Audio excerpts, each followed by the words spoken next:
بسم اللہ الرحمن الرحیم۔ حضرت ابراہیم علیہ السلام کی عمر مبارک 86 برس ہو چکی تھی، تاہم اولاد کی نعمت سے محروم تھے۔ انہوں نے اللہ تعالیٰ کی بارگاہ میں کچھ اس طرح دعا کی: اے میرے رب، مجھے نیک اور صالح بیٹا عطا کر۔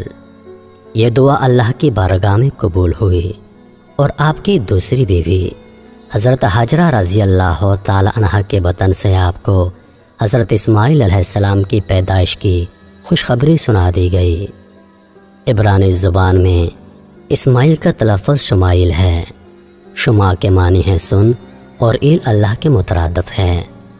چونکہ اولاد کے لیے آپ علیہ السلام کی دعا سن لی گئی تھی، اس لیے آپ کا نام اسماعیل رکھا گیا۔ حضرت سارہ رضی اللہ تعالی عنہ حضرت ابراہیم علیہ السلام کی پہلی بیوی تھیں، اس لیے حضرت حاجرہ رضی اللہ تعالی عنہ کے بطن سے حضرت اسماعیل علیہ السلام کی پیدائش کی خبر ان پر شاک گزری۔ اس لیے انہوں نے حضرت ابراہیم علیہ السلام سے اصرار کیا کہ حضرت حاجرہ رضی اللہ تعالی عنہ اور ان کے بیٹے کو یہاں سے دور کر دو، یہ لوگ میری نگاہ کے سامنے نہ رہیں۔ حضرت ابراہیم علیہ السلام کو یہ بات بہت ناگوار گزری، مگر بارگاہ الہی سے جب حکم ہوا کہ حضرت حاجرہ اور اسماعیل کو عرب کے ریگستان میں چھوڑ دیا جائے، حضرت ابراہیم علیہ السلام حضرت حاجرہ رضی اللہ تعالی عنہ اور حضرت اسماعیل علیہ السلام کو اسی جگہ لے آئے جہاں آج کعبہ ہے۔ اس زمانے میں یہ جگہ بالکل غیر آباد تھی۔ ایک تھیلی کھجور اور ایک مشکیزہ پانی کے ہمراہ آپ نے انہیں وہاں چھوڑ کر جب جانے لگے تو بی بی حاجرہ رضی اللہ تعالی عنہ نے انہیں روک کر پوچھا: ہمیں اس بیابان میں چھوڑ کر آپ کہاں چل دیے؟ حضرت ابراہیم علیہ السلام کی خاموشی پر حضرت بی بی حاجرہ رضی اللہ تعالی عنہ نے پوچھا: کیا یہ میرے رب کے حکم سے ہے؟ حضرت ابراہیم علیہ السلام نے ہاں میں جواب دیا۔ تب بی بی حاجرہ رضی اللہ تعالی عنہ نے انہیں جانے دیا اور فرمایا: ہمارے لیے اللہ ہی کافی ہے۔ حضرت ابراہیم علیہ السلام جب چلتے چلتے ایسی جگہ پہنچے کہ دونوں ماں بیٹا نگاہوں سے اوجھل ہو گئے تو آپ نے اپنے دونوں ہاتھ بلند کیے اور اللہ کے حضور عرض کیا: اے میرے رب، میں نے بسائی ہے ایک اولاد ایسے میدان میں جہاں کھیتی نہیں، تیرے ادب گھر والے کے پاس۔ اے رب، ہمیں تا قائم رکھ رب۔ اے رب، بعض لوگوں کے دل چھکتے ان کی طرف، اور ان کو روزی عطا فرما اپنے فضل سے تاکہ یہ شکر کریں۔ حضرت حاجرہ رضی اللہ تعالی عنہ چند روز تک مشکیزے سے پانی پیتی رہیں اور کھجوروں سے گزارا کرتی رہیں، اور حضرت اسماعیل علیہ السلام کو دودھ پلاتی رہیں۔ جب پانی اور کھجوریں ختم ہو گئیں تب وہ پریشان ہو گئیں، کیونکہ وہ خود بھوکی تھیں، اس لیے دودھ بھی نہ اترتا تھا، اور بچے نے بھوک اور پیاس سے رونا شروع کر دیا تھا۔ بچے کی بے چینی دیکھ کر حضرت حاجرہ رضی اللہ تعالی عنہ نے پانی کی تلاش شروع کر دی، اور وہ صفا پہاڑی پر چڑھیں کہ شاید کوئی اللہ کا بندہ نظر آ جائے یا کہیں سے پانی مل جائے، مگر کچھ نظر نہ آیا۔ پھر وہ واپس وادی میں آ گئیں، اور پھر وہ دوسری پہاڑی مربع پر چڑھیں کہ کہیں پانی نظر آ جائے۔ اس طرح آپ نے 7 چکر لگائے۔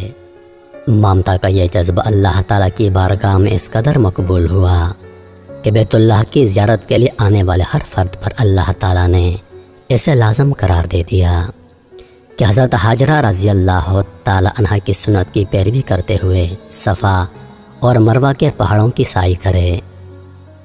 اس جستجو پر مشتمل عمل کی مقبولیت کا ایک اشارہ یہ بھی تھا کہ 7ویں چکر میں حضرت حاجرہ رضی اللہ تعالی عنہ جب بچے کے پاس واپس آئیں تو دیکھا کہ جس جگہ حضرت اسماعیل علیہ السلام روتے ہوئے ایڑیاں رگڑ رہے تھے، وہاں سے پانی کا چشمہ جاری ہو گیا ہے، اور یہ چشمہ آج بھی موجود ہے، اور ہم لوگ اسے آب زمزم کے نام سے جانتے ہیں۔ ہزاروں سال گزرنے کے باوجود چشمے کا پانی اسی طرح جاری ہے۔ اللہ تعالیٰ نے اس میں مخلوق کے لیے شفا رکھی ہے۔ حضرت حاجرہ رضی اللہ تعالی عنہ یہ معجزہ دیکھ کر بے حد خوش ہوئیں اور اللہ تعالیٰ کا شکر ادا کیا۔ اس کے بعد آپ نے بچے کو پانی پلایا اور خود بھی اس سے مستفید ہوئیں۔ اسی وقت اللہ تعالیٰ کی طرف سے ایک فرشتہ نازل ہوا اور ان کی طرف سے وعید سنائی، اے ہاجرہ، آپ خوفزدہ نہ ہوں اور نہ ہی غمگین ہوں، کیونکہ اللہ تعالیٰ آپ کو اور اس بچے کو ضائع نہیں ہونے دے گا، کیونکہ یہ اللہ کا گھر یعنی مقام بیت اللہ ہے جسے اس بچے اور اس کے باپ نے تعمیر کرنا ہے۔ کچھ عرصے کے بعد بنو جرح نامی ایک قبیلہ پانی کی فراوانی دیکھ کر حضرت ہاجرہ رضی اللہ تعالی عنہ کی اجازت سے یہاں آ کر آباد ہو گیا۔ حضرت اسماعیل علیہ السلام کا بچپن اسی قبیلے کے افراد کے درمیان گزرا۔ ابھی حضرت اسماعیل علیہ السلام بچے ہی تھے کہ حضرت ابراہیم علیہ السلام نے خواب میں دیکھا کہ حضرت ابراہیم علیہ السلام اپنے لختے جگر کو اللہ کی راہ میں قربان کر رہے ہیں۔ آپ علیہ السلام نے مسلسل 3 راتیں ایک ہی طرح کا خواب دیکھا، لہٰذا آپ کو یقین ہو گیا کہ یہ خواب یقیناً اللہ تعالیٰ کی طرف سے ہی ہے، اور آپ علیہ السلام نے اللہ تعالیٰ کے حکم کی تعمیل کا ارادہ فرمایا اور اپنا تمام خواب اپنے بیٹے کو سنایا، اور پھر حضرت اسماعیل علیہ السلام سے پوچھا، میرے بیٹے، میں تجھے اپنے خواب کے پیش نظر اللہ کی راہ میں قربان کرنا چاہتا ہوں، بتا تیری کیا رائے ہے؟ اس پر حضرت اسماعیل علیہ السلام نے انتہائی تحمل کے ساتھ فرمایا، بابا جان، آپ اللہ کے نبی اور ان کے برگزیدہ بندوں میں سے ہیں، آپ بے فکر ہو کر اللہ کے حکم کی تعمیل کریں، انشاءاللہ آپ مجھے انتہائی صبر والا پائیں گے۔ چنانچہ یہ دونوں اللہ کے بندے حکم خداوندی کے لیے گھر سے نکل کھڑے ہوئے۔ روایات میں آتا ہے کہ ابلیس نے انہیں ناکام بنانے کے لیے کئی طریقے اپنائے۔ سب سے پہلے وہ بی بی ہاجرہ رضی اللہ تعالی عنہ کے پاس پہنچا اور انہیں بتایا کہ حضرت ابراہیم علیہ السلام اپنے بیٹے کو اللہ کی راہ میں قربان کرنے چل پڑے ہیں۔ اس پر بی بی ہاجرہ رضی اللہ تعالی عنہ نے فرمایا، اسماعیل ہماری اکلوتی اولاد ہے، ابراہیم ایسا نہیں کر سکتے۔ پھر ابلیس نے کہا، وہ اللہ کے حکم کے مطابق کر رہے ہیں۔ اس پر بی بی ہاجرہ نے فرمایا، اگر یہ میرے خالق کی رضا ہے تو میں اس پر راضی ہوں۔ جب یہاں ابلیس کے سارے وار ناکام ہو گئے تو اس نے حضرت ابراہیم علیہ السلام کو اکسانے کا ارادہ کیا اور ان کے دل میں باپ کی شفقت کو ابھارنے لگا اور کہا، اے ابراہیم، اسماعیل آپ کی اکلوتی اولاد ہے، آپ عمر رسیدہ ہیں اور انہی سے آپ کی نسل ہے، یہ آپ کیا کرنے جا رہے ہیں؟ اس پر حضرت ابراہیم علیہ السلام نے جواب دیا، مجھے میرا بیٹا اللہ نے دیا ہے اور یہ میرے پاس اللہ کی امانت ہے، میں اللہ کے حکم پر راضی ہوں، وہ جیسے چاہے حکم دے، ہم اس کے تابع اور فرما بردار ہیں۔ آپ علیہ السلام کے جواب سے ابلیس کو سخت مایوسی ہوئی، لیکن اس نے آپ کو بہکانے کی اپنی ناکام کوشش جاری رکھی، حتیٰ کہ اس نے حضرت اسماعیل علیہ السلام کو بھی بہکایا، لیکن وہ بھی اپنے مقصد پر ڈٹے رہے۔ حضرت اسماعیل علیہ السلام نے فرمایا، میں اپنی رب کی رضا میں راضی ہوں، میرے رب نے میرے بابا کو براہ راست میری قربانی کا حکم خواب میں دیا ہے، اور انبیاء کرام کے خواب سچے ہوتے ہیں۔ کہا جاتا ہے کہ ابلیس نے انہیں 3 مرتبہ قربان گاہ جانے کے راہ میں حائل ہونے کی کوشش کی، اور تینوں مرتبہ حضرت اسماعیل علیہ السلام اور حضرت ابراہیم علیہ السلام نے ان پر کنکر برسائے اور اسے کامیاب نہ ہونے دیا۔ یہی وہ سنت ہے جسے ہر سال حجاج کرام دہراتے ہیں، اور یہ سنت رمی کہلاتی ہے۔ بالآخر دونوں باپ بیٹا وادی منع میں پہنچے، جہاں اسماعیل علیہ السلام کو ذبح کرنا تھا۔ تب کائنات نے وہ منظر دیکھا جو اس سے پہلے کبھی نہیں دیکھا تھا اور نہ شاید قیامت تک دیکھ پائے گا۔ زمین و آسمان ساکت ہیں، کائنات حیران ہے، فرشتے عرش سے زمین پر عجیب منظر دیکھ رہے ہیں۔